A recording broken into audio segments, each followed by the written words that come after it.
If ex-Governor David Umahi and Governor Francis Wiferu had followed the footsteps of their predecessors, Ebonyi State would not have been tagged the poorest state in southeast Nigeria. Many people from Ebonyi State believe that the administrations of former governors Sam Egwu and Martin Elichi placed significant emphasis on education, arguing that their investments helped lay a stronger foundation for the state's future development. Somehow, critics contend that the priorities of the state changed after former Governor David Umahi assumed office. They argue that greater attention was given to large-scale infrastructure projects, while sectors such as education and rural development did not receive the same level of focus. Supporters of Mr. Umahi, however, maintain that his administration embarked on major infrastructure projects intended to modernize the state and stimulate long-term economic growth. Critics have also questioned the economic value of some capital projects executed during Mr. Umahi's tenure, including the construction of the Ebonyi State Airport.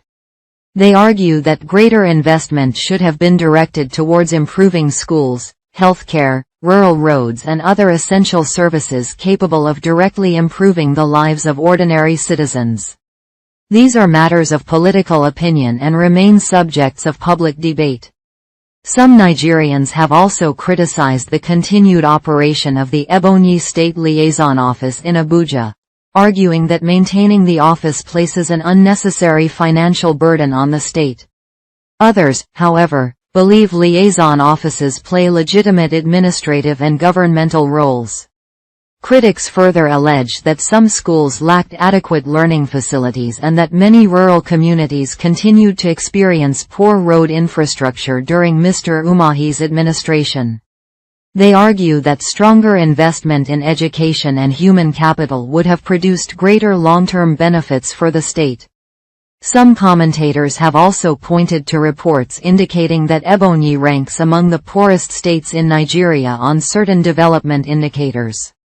They argue that future administrations, including that of Governor Francis Wiferu, should prioritize education, job creation, agriculture, healthcare and rural development to improve living standards across the state.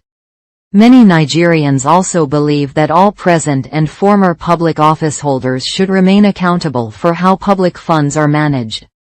They argue that where credible evidence of corruption or abuse of office exists, the appropriate authorities should investigate such allegations and, where warranted, prosecute those responsible in accordance with the law. The quest to free Nigerians from the economic difficulties which President Bola Tinubu's government has put them has begun. Many Nigerians believe that the country's economic challenges can be addressed through leadership they consider accountable, transparent and committed to prudent management of public resources. Somehow, supporters of Mr. Peter Obi argue that electing him as president in the 2027 general election would mark the beginning of a new era in Nigeria's governance.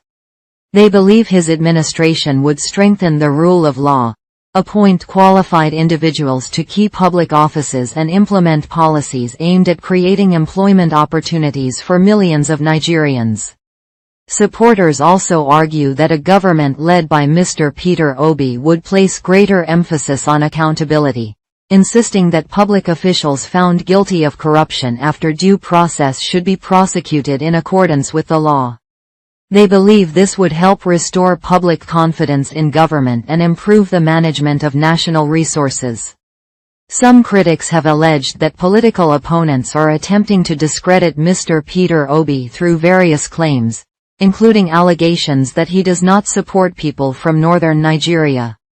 His supporters reject these allegations, pointing to his record in public office and arguing that he has worked with Nigerians from different parts of the country without discrimination. Many supporters further believe that Nigeria's economy would improve significantly under Mr. Peter Obi's leadership. However, whether any particular candidate would achieve those outcomes remains a matter of political opinion and would ultimately depend on the policies implemented and the decisions of Nigerian voters. As the 2027 general election approaches, Many Nigerians continue to urge citizens to vote based on competence, integrity, vision and the ability to deliver good governance, rather than on ethnic, religious or regional considerations. Supporters of Mr. Peter Obi allegedly dismiss Minister David Umahi's call for a debate as politically misplaced. Some supporters of Mr. Peter Obi have criticized Works Minister David Umahi following reports that he challenged the former Anambra State governor to a public debate. They argue that such a debate would be inappropriate because Mr. Peter Obi is widely expected to contest the 2027 presidential election, while Mr. Umahi is serving as a minister rather than as a declared presidential candidate. Somehow, supporters of Mr. Peter Obi believe that presidential debates should take place among candidates seeking the nation's highest office and not between a presidential aspirant and a serving minister. They argue that ministers should remain focused on carrying out the responsibilities of their respective offices. Many of Mr. Peter Obi's supporters also describe him as one of Nigeria's leading opposition figures, citing what they consider to be his record in public service, leadership style and commitment to accountability. They believe these qualities have earned him widespread support across different parts of the country ahead of the 2027 general election. Some critics of Mr. Umahi have also raised questions about his public record and argue that he should concentrate on delivering infrastructure projects and other responsibilities assigned to his ministry rather than engaging in political exchanges. Supporters of the Works Minister, however, maintain that public officials are entitled to defend government policies and participate in political discussions as long as they do so within the law. As political activities intensify ahead of the 2027 elections, debates between political leaders and their supporters are expected to become more frequent, with many Nigerians continuing to assess candidates based on their records, policies and vision for the country. Former Justice Minister of Nigeria Mr. Abubakar Malami allegedly forfeited assets worth 180 billion naira to the federal government.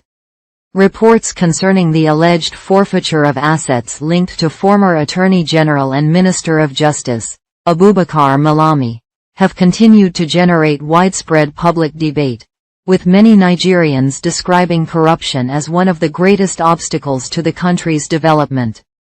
Somehow, critics argue that if public funds are diverted through corruption, the consequences are felt by millions of ordinary Nigerians in the form of poor infrastructure, inadequate healthcare, weak educational systems and rising poverty. They believe that resources meant for national development should always be used for the benefit of the people. Many Nigerians have also argued that any assets lawfully recovered from public officials accused or convicted of corruption should be transparently managed and redirected towards projects that improve the lives of citizens. They contend that investing such funds in education, healthcare, electricity, security and job creation would produce lasting economic benefits. Critics further believe that Nigeria's anti-corruption laws should be strengthened to deter the looting of public funds. They argue that anyone found guilty of corruption after due process should face penalties that reflect the seriousness of the offense and serve as a deterrent to others. However, allegations of corruption or asset forfeiture should ultimately be determined through the judicial process, and every individual is entitled to the presumption of innocence unless and until a court reaches a final determination under the law. As public debate over corruption continues, many Nigerians are calling for stronger institutions, transparent governance and consistent enforcement of anti-corruption laws, regardless of the status or political affiliation of those involved.